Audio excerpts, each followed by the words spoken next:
자, 요즘 인터넷상이나 여러 가지 방송에서도 번아웃 증후군이라는 얘기들이 심심찮게 나옵니다. 정신적인 에너지든 신체적인 에너지든 많이 고갈된 상태를 번아웃이라고 얘기를 하고, 이에 관련돼서 일어날 수 있는 여러 가지 심리적인 반응이나 몸의 반응들을 증후군으로 묶어서 번아웃 증후군이라고 하는 것 같습니다. 그동안은 병적인 증상으로 보지는 않았어요. 직업적인 활동을 수행하는 데 있어서 일어날 수 있는 현상으로 봤었는데, 국제정신과 질병분류에 있어서 이것이 의학적 질병은 아니지만 주의해서 봐야 되는 증후군으로 포함이 되기는 했습니다. 기준을 보면 번아웃 증후군에서 세 가지 특정된 양상이 있는데, 첫 번째는 에너지 고갈과 피로감, 두 번째는 자신의 직업과의 정신적 거리의 증가, 또는 자신의 직업과 관련된 부정적인 생각이나 냉소적인 느낌의 증가, 세 번째는 전문적인 작업의 효율이 감소하는 것. 이렇게 세 가지를 해놨어요. 특별히 어려운 말은 아니기 때문에 지금 번아웃 증후군하고 비슷한 경험을 하시는 분들은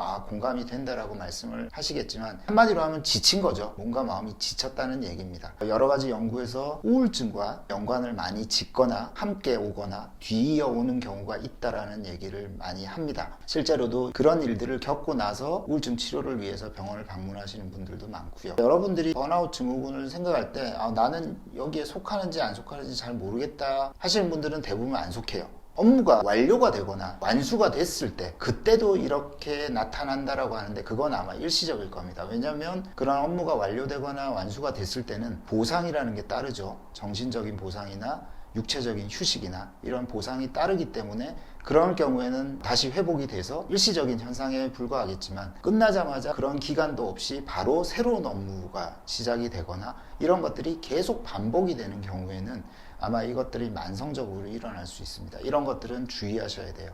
우울증하고 되게 비슷하기 때문에 우울증과 많이 겹쳐 보인다라고 얘기를 합니다. 진단적으로 우울증에서 우리가 알 수 있는 증상들은 다 일어날 수 있어요. 그 강도의 차이는 있겠지만, 우리가 우울증 진단을 할 때는 이런 것들이 2주 이상 지속됐을 때 병원을 찾아서 상담을 해보라고 합니다. 좋아졌다 나빠졌다 반복되는 것들은 크게 문제가 되진 않지만, 보상이 따랐는데도 불구하고 계속 지속이 된다든지, 아니면 휴식을 취했는데도 불구하고 개선이 되지 않는다든지, 그리고 저조한 기분이나 불안 이런 것들이 2주 이상 계속 회복이 되지 않는다든지, 이럴 때는 정신과 상담이나 심리상담센터를 찾아서 자신의 상태를 한번 조언을 받는 것들이 필요할 수 있습니다.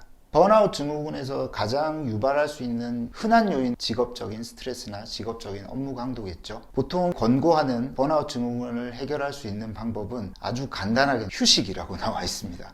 그 휴식이라는 게 굉장히 많은 의미를 내포하고 있는데, 휴식이라고 해서 때려칠 수는 없잖아요. 자기 업무를 벗어나서 일정 기간에 재충전할 수 있는 기간을 가질 수 있고, 그 기간 동안 회복이 된다면 다시 업무에 복귀해서 자기의 일상생활을 유지할 수 있겠지만, 그렇지 않는다 그러면은 직장을 그만두는 것까지도 생각해 봐야 되는 문제가 되겠죠. 이런 것들이 이직이라든지 업무의 영역을 바꾸는 데 있어서 영향을 크게 주는 계기가 되기도 합니다.